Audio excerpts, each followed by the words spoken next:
What up, everybody? Power Book 2 Ghost Season 4, Episode 5. It was revealed that Detective Carter is a dirty cop.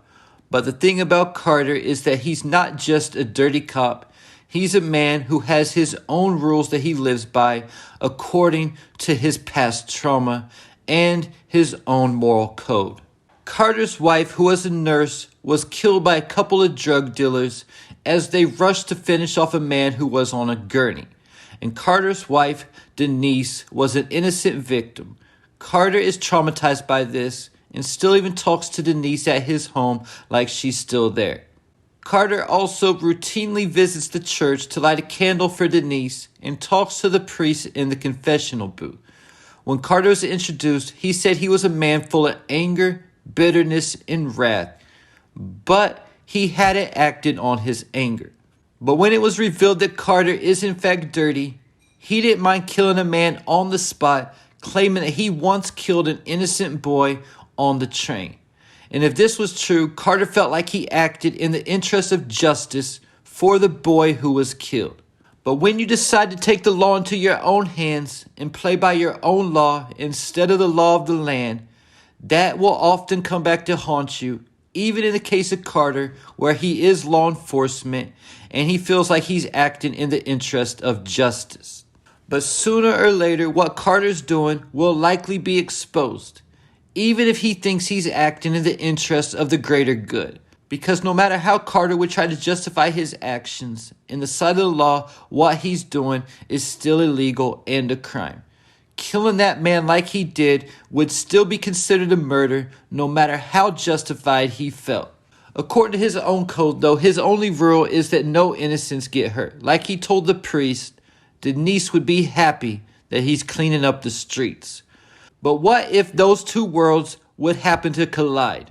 And that's what happens when Carter's world of living by and enforcing his own rules and laws and controlling what drug dealers get to operate in the city is threatened. And Carter's own freedom is threatened by an innocent. What would Detective Carter do then? Surrender or go against everything he stands for? And this is where Detective Kamal Tate comes into play. Kamal Tate got connected with Carter when they brought him in to get information about his brother Rashad Tate being connected to Tariq. And at this point, Carter interrupted the meeting and let them know about Roman's drug shipment that caught on fire. At this point, Kamal insisted that he go with them, saying that he could help. And after Carter agreed, Detective Felicia Lewis warned Carter that they couldn't let Kamal hang around. And we now know why, because Carter's task force plays by their own rules that Kamal Tate likely wouldn't agree with. But not taking heed to Detective Lewis's warning, Carter has let Kamal hang around. Kamal was there when Carter arrested Roman, and this led to Kamal questioning Roman, and Roman giving up the name of his supplier, Marcus Zion Washington. And Kamal wanted to go question Zion, but Carter shut it down. And now that we know how Carter works, and that he told Drew that he controls what drug dealers get to operate in the city, we can connect Carter to Zion as well. I made a video on this topic last week. Make sure to go on my page and check it out if you haven't yet.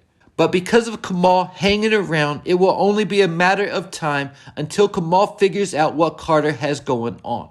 Because even though he's not as smart as his brother, he's good at his job and figuring things out.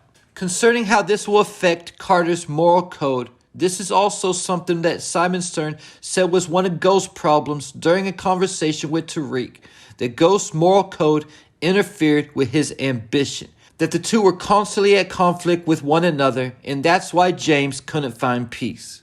This is also something that the other version of Tariq was telling Tariq during his hallucination, about not acting like other people's rules and expectations applied to him. And I think it was also Effie who once told Tariq that the sooner he accepted that he was a monster, the better off he would be. But as for Carter, he has not accepted the fact that he may be a monster, and neither does he want to, feeling like what he does is in the act of justice. But Lauren once said in a classroom scene that you can't justify your actions all the time and still be considered a good person.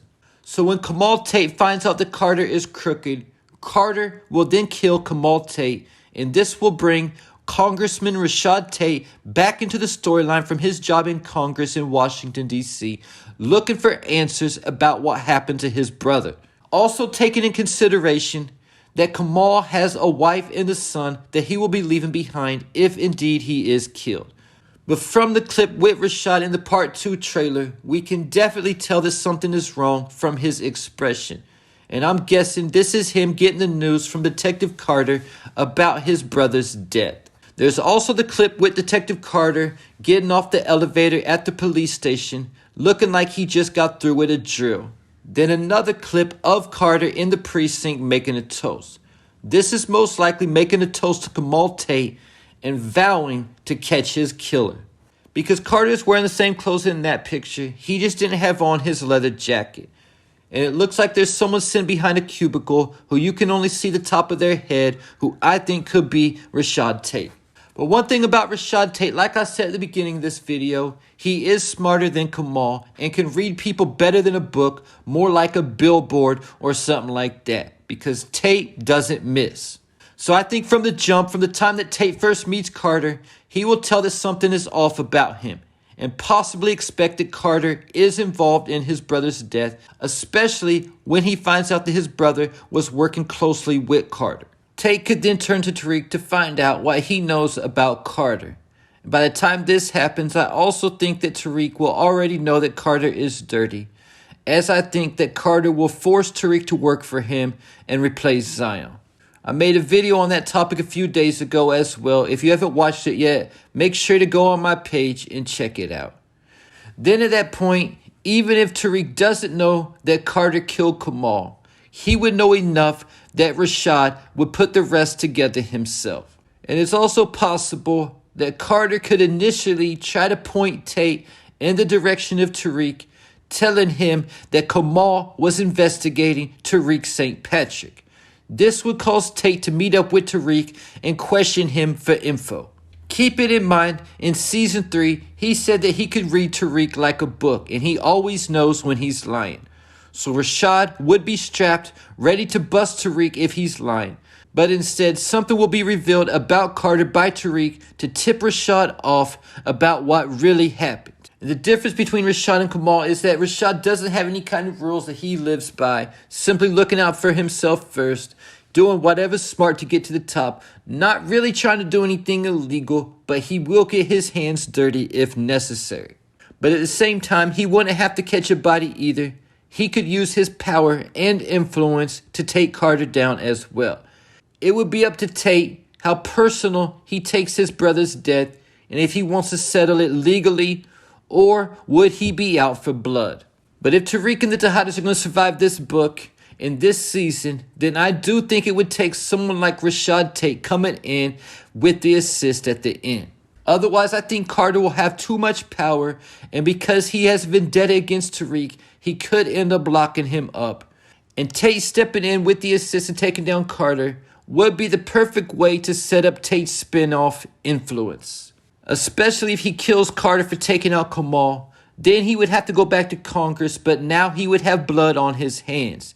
And he would be looking over his shoulder now, possibly even with Tariq joining him on his own spinoff and turning the tables on Tate and extorting him because Tariq knows that Tate killed Carter and he could use that as leverage. And there you have it. Leave your thoughts, theories, and predictions in the comments.